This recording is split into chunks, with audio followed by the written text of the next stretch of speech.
ሰላም እንዴት ናችሁ? ግራንድ ኤሌክትሮኒክሶች ነን። ዛሬ ደግሞ የአብዛኞቻችሁ ከስተመር ጥያቄ አለ።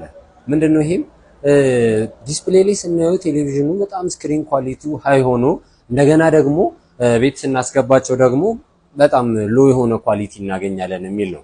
አብዛኞቻችሁ ይሄ ጥያቄ አለ ወይም ደግሞ በውስጣችሁ ይሄ ጥያቄ የመጣባችሁ ከስተመሮቻችን ትኖሩ ትችላላችሁ።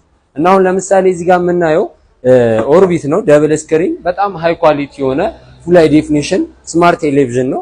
እና እዚህ ጋር የምናየው ስክሪን ኳሊቲ በጣም የሚያምር ነው። 4K የሚባል አይነት ቀረጻ ያለው ሲሆን በሃይ ዴፊኒሽን ነው። ፉል ኤችዲ ናቸው ግን በጣም ሃይ ኳሊቲ አላቸው። ይሄን ቀረጻ ለምን ቤታችን አናገኝም ስንል አንደኛም የምንጠቀምበት ሪሲቨር ነው። ቴሌቪዥን ማለት የምስል ጥራት አውት ያደርጋል እንጂ ያንም የምስል ጥራት ኮንቨርት አያደርግም። ምክንያቱም የምንሰጠው ነገር ነው አውት የሚያደርገው። አሁን ለምሳሌ በኤቪ ጃክ የምንጠቀም ከሆነ ኳሊቲ ይወርዳል ማለት ነው። ሪሲቨራችን ኤስዲ ከሆነ በእርግጥ በአሁን ሰዓት ኤስዲ ሪሲቨር የለም።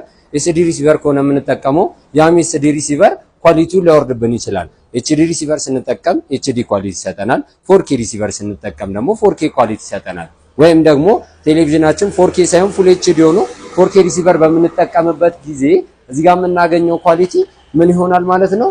በፉል ኤችዲ ያቀናንስልናል ማለት ነው። ያ በሚሆንበት ጊዜ ኤችዲኤምአይ የምንጠቀመው አጠቃቀማችን እንደገና አውትፑታችን የተስተካከለ ከሆነ የምንሰጠው ነገር በጣም አሪፍ ኳሊቲ ይኖረዋል ማለት ነው። ያ ማለት ዲስፕሌይ ላይ ወይም ደግሞ እኛ ጋር ሱቅ ላይ ያያችሁትን ስክሪን ኳሊቲ በቤታችሁ ማምጣት በቀላሉ ትችላላችሁ። እዚህ ጋር የምናገኘው እንደነገርኳችሁ ደብል ስክሪን በጣም አሪፍ ኳሊቲ ያለው ኦርቢት 43 ኢንች ነው።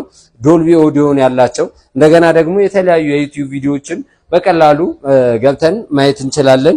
ፕራይም ቪዲዮ እና ደግሞ የተለያዩ ኔትፍሊክሶች ሊሆን ይችላል ላይቭ ስትሪም ያላቸውን ማንኛውንም የሶሻል ሚዲያ አማራጮችን መጠቀም ማየት እንችላለን ማለት ነው።